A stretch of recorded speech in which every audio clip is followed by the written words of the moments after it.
Trump's words shook the world. He recognized Jerusalem as the capital of Israel, and whether he knows it or not, fulfilled his part in a frightening biblical prophecy. Because according to the final chapters of the Bible, our country and every American citizen are about to face its greatest tribulation. Only the church leaders know the true meaning of this biblical prophecy that is encrypted in the writings of 4 ancient prophets, inspired to send a warning across the centuries to all true Christians and patriots. Therefore, before watching this documentary, be forewarned.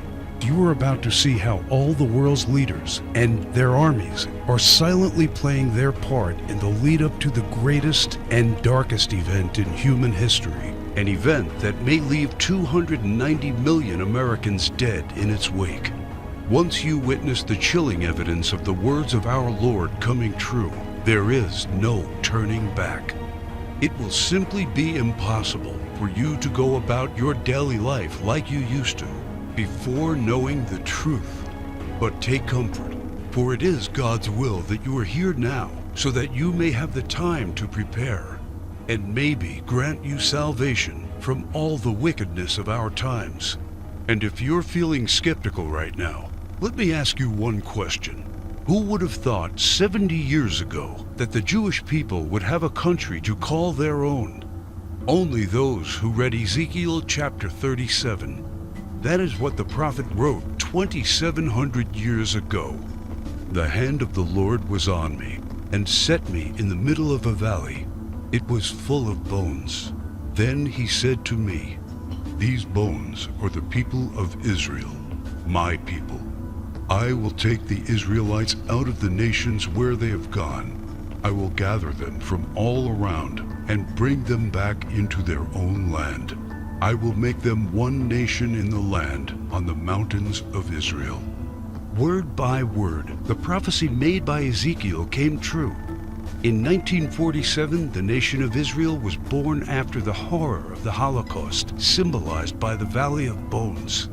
Scattered for more than 2,000 years, the Jewish people come from all over the world into this new state and made it an economic and military power.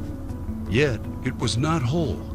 Israel needed Jerusalem to become its rightful capital again, and that only happened with the support of President Trump.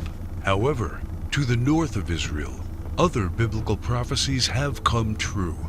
The prophets Isaiah and Jeremiah write about this Syrian civil war. This is what the prophet Isaiah says: "Damascus will no longer be a city, but will become a heap of ruins." And these are the words of Jeremiah: "Damascus has become feeble. She has turned to flee, and panic has gripped her.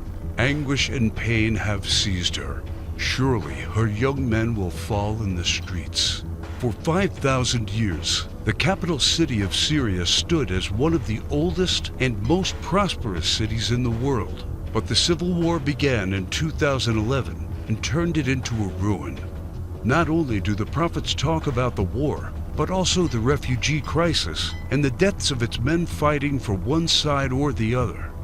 The army of Syrian dictator Bashar al-Assad has been fighting the rebels backed by the United States, Israel, Turkey, Jordan, and Saudi Arabia, and ISIS terrorists. In 2015, Bashar al-Assad was at the brink of total defeat. Yet exactly at that time, another biblical prophecy was fulfilled. Ezekiel 38 tells of Russia coming to the border of Israel. The word of the Lord came to me: "Son of man, set your face against Gog of the land of Magog. I will turn you around, put hooks in your jaws, and bring you out with your army. In the latter years you will come into the land of those brought back from the sword and gathered from many people on the mountains of Israel." One only has to look at the map of the world as it was known at the time of the prophet to understand. To the north of the Caspian Sea, we find the people known as Magog, inhabiting the land known as Rosh. Over time, the ancient name of Rosh became current-day Russia. Twice, Ezekiel says that Magog will bring his armies from the extreme north to the border of Israel.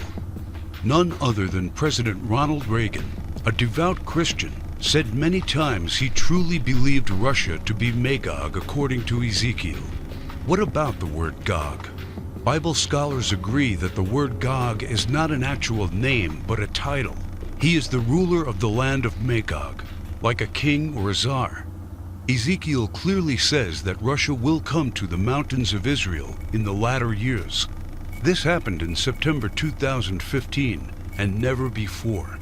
For the first time in history, the Russian Army, Navy, and Air Force became involved in a war in the Middle East.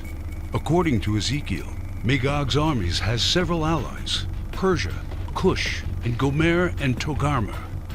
Iran has been known as Persia for much of its history during the time of the prophets and beyond.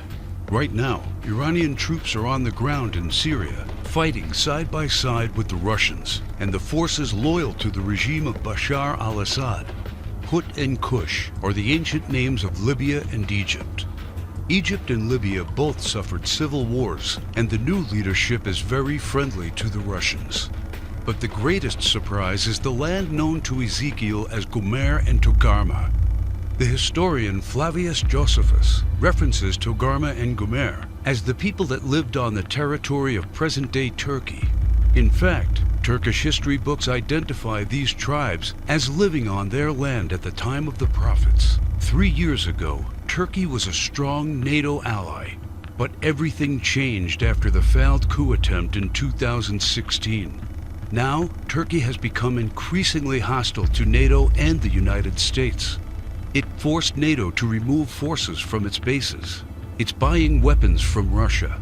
It fully condemned the idea of Jerusalem becoming the capital of Israel. And in fact, right now, the Turkish army is in Syria, fighting to defeat the enemies of the Syrian dictator. The End Times Alliance, prophesied in the first verses of Ezekiel chapter 38, has already been formed. Never in the history of mankind has there been an alliance between Russia, Iran, and Turkey. Now, one final prophecy needs to be fulfilled before the start of World War III. We saw how Jeremiah predicted the destruction of Damascus in chapter 49, but there is one more thing he wrote about that has not happened yet.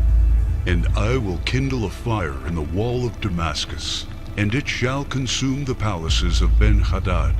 Ben-Hadad is not an actual person, but a title.